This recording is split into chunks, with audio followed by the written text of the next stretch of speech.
E aí, pessoal, todo mundo bem? Espero que sim. Eu sou o professor Veraldo e estamos iniciando mais uma aula de História.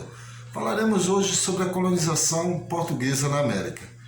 É necessário que nós possamos entender que os portugueses, ao chegarem no Brasil, terminam assim modificando a vida dos nativos que aqui viviam.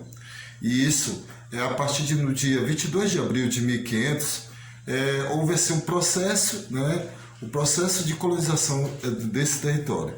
Explicarei cada fase para vocês, como esses períodos eles aí foram desenvolvidos, tá? Lembrando que de 1500 a 1530 o Brasil viveu aí o seu período conhecido como período pré-colonial, que foi o período no qual Portugal só se ateve em extrair o pau-brasil e transportar até a Europa. Então iremos explicar aqui em nossa aula quais foram assim as ações desenvolvidas, desencadeadas pelos portugueses na colonização do nosso território. No dia 22 de abril de 1500, a expedição de Pedro Álvares Cabral avista a terra. Mas espera aí, as Índias estão meio diferentes. Que lugar é esse, Pedrão? Os portugueses haviam chegado às Américas. Assim, decidem chamar a nova terra de Terra de Veracruz e logo a relatam para o rei de Portugal. Mas espera aí, foi mesmo uma descoberta? Várias nações nativo-americanas já viviam há milhares de anos no espaço que mais tarde seria chamado de Brasil. Eram aproximadamente 5 milhões, todos com suas características específicas como cultura, língua e forma de organização social e política. Então, o termo descoberta tem como partida que a Europa era o centro do mundo, que eles acreditavam na época. Mas voltando à chegada dos portugueses no Novo Mundo, como que isso aconteceu? Por quê? Quando? Hoje no Globo Repórter. Com a Revolução de Avis, ocorrida em 1385, Portugal promove uma parceria muito forte entre a nascente burguesia mercantil e um novo Estado Nacional ali consolidado, com o objetivo de promover os negócios comerciais e fortalecer a coroa. Nessa época, as especiarias orientais eram item de luxo na Europa, já que conservavam e temperavam os alimentos, além de serem utilizados na fabricação de medicamentos.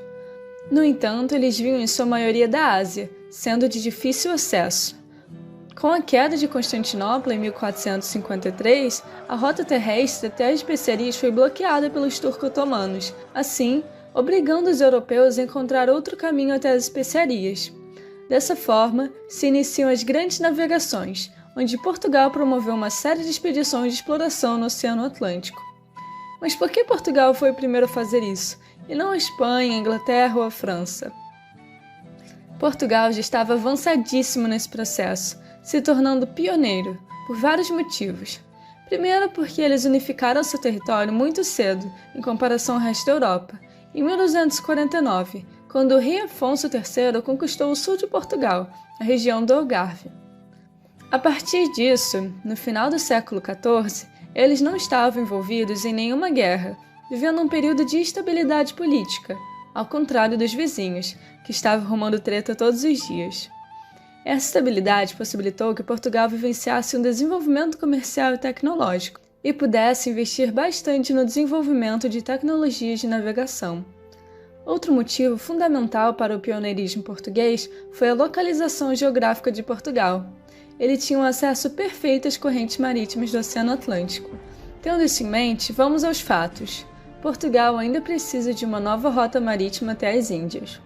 Em 1497, Vasco da Gama parte como chefe de uma missão ousada, onde ele fez a história contornar a África até chegar à cidade de Calicut, na Índia, onde ele abasteceu as embarcações de especiarias e voltou a Portugal, onde foi recebido triunfalmente pelo rei Dom Manuel. Sua rota ficou conhecida como Caminho das Índias, e não deu nem tempo do Vasco da Gama voltar à direita e o rei Dom Manuel já quis mandar outra expedição. Dessa vez, o escolhido para liderar a poderosa expedição de 13 navios foi Pedro Álvares Cabral, com o grande navegador Bartolomeu Dias, o mesmo que dobrou o Cabo da Boa Esperança, atingindo pela primeira vez o Oceano Índico. A viagem estava indo bem, eles já haviam cruzado a linha do Equador e seguiam o caminho traçado por Vasco da Gama, até que eles avistam terra. A terra foi, entre outras denominações, nomeada de Monte Pascoal, em homenagem à Páscoa, visto que a expedição avistou a terra do Novo Mundo em 22 de abril. Depois de ver a imensidão das terras, Cabral procurou por um porto seguro, daí o nome da bela cidade turística da Bahia. Ok, os portugueses chegaram ao Brasil, mas será que foi realmente um acidente pelo acaso? Há relatos que uma frota comandada por Duarte Pacheco Pereira já havia chegado no litoral brasileiro e até deu uma exploradinha.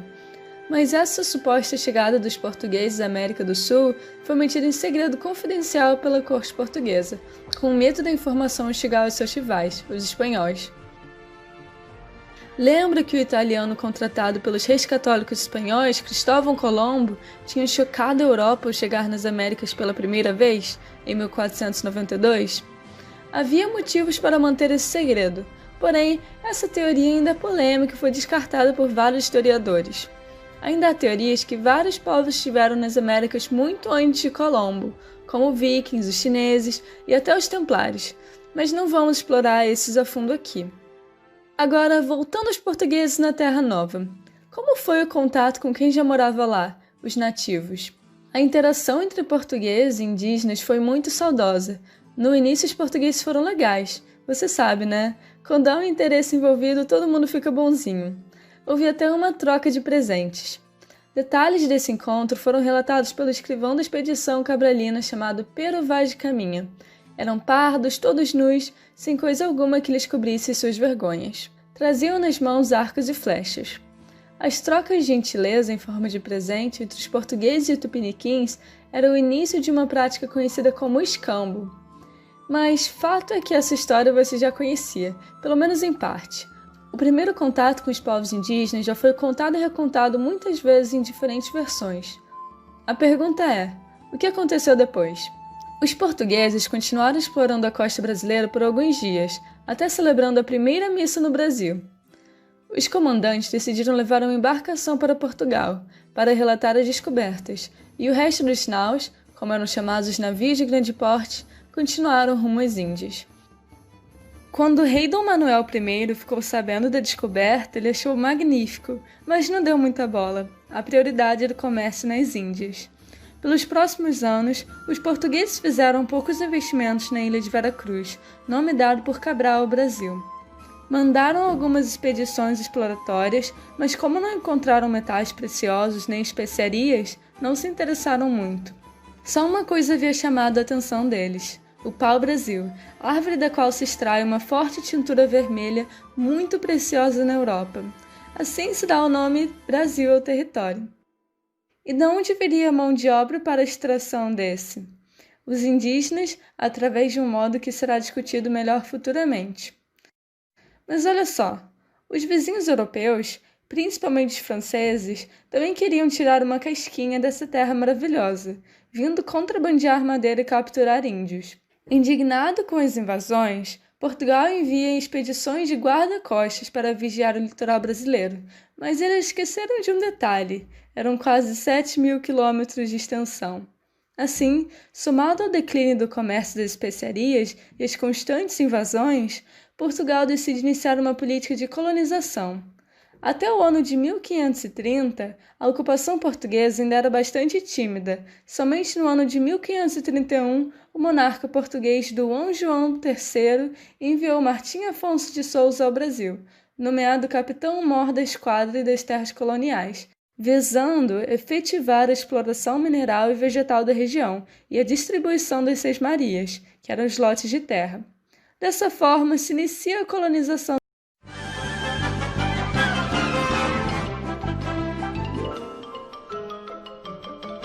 Isso é tudo bem, pessoal.